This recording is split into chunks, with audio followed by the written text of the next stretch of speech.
Stories, storytelling, crafting narratives, and anxious rumination. I am a writer, or that's what I always identified with, but honestly, how am I to identify with something that I actually do very little of? But storytelling? I do that one all the time. Recently, I went backpacking with my best friend Megan.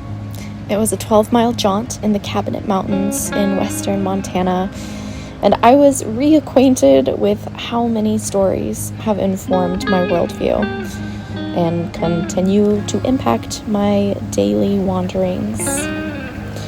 Most, I'm still hoping to stop in their tracks before they create unnecessary suffering. I've been really struggling to continue telling stories on this channel because of other stories that keep writing in my brain. It's been too long. No one cares about what you have to say. You can't tell new stories without wrapping up the one you were telling before. The world is burning, fascism is rampant, and entire peoples are being genocided off the planet. Who the fuck gives a shit about what you have to say in a YouTube video? Yes, the world is a dumpster fire. Figuratively and literally, as I am in eastern Washington, where the smoke is so thick from the surrounding wildfires, I literally cannot see the hills that I wake up to every morning. However, this is still my time to be alive. I don't get another time. And I'll be damned if I'm not gonna live it up in whatever ways I can.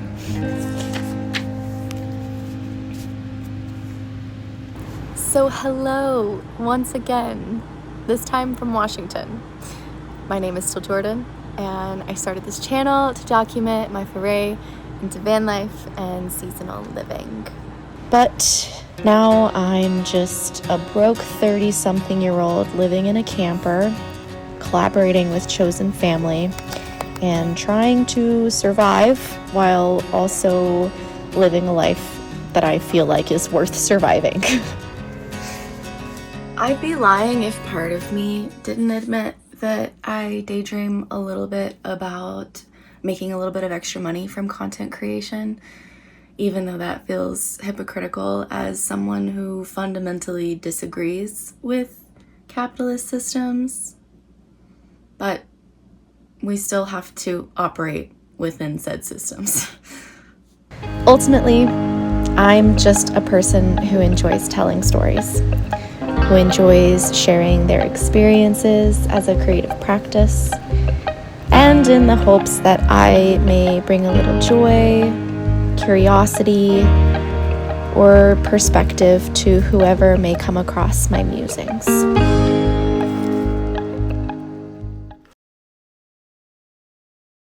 There were many joys to living life unencumbered by location. A cup-filling freedom to being able to choose a new mountain or trail every morning and have everything I needed to just pick up and go.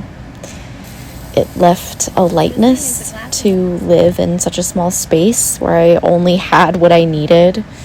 But I approached van life with a very cavalier attitude, little planning, and borderline delusional self-trust that I would just figure it out as I went and everything would work out in the end. See, I'm someone who can get shackled by the planning and the thinking of a thing. And at some point, I just have to throw caution to the wind and do, or I will constantly live in never getting anything done. This mentality has given me a lot of interesting life experiences, but it's also created a lot of struggle for me too. And van life was no exception to that. I had a 3-day budget van build out that did not include any sort of temperature control beyond an electric blanket. I had a couple $1,000s in savings and a lot of hope and trust that I'd be able to make money once I got to my friend's place in North Carolina. Income did not happen. Gas was so expensive. It was really freaking cold. And when I got to the Southeast, I was pretty adrift and kind of without purpose. Subconsciously, I think I was hoping that external factors would shift the dissatisfaction I was feeling on the inside. But grief, sadness, disappointment, those aren't things that a change of lifestyle can expedite our journey through, as much as I have tried in the past. There are an endless number of ways to live life, and I'm finally enjoying the journey of doing, of accepting that there is no arrival, and allowing discomfort to just be, and knowing that it won't last forever. None of it will.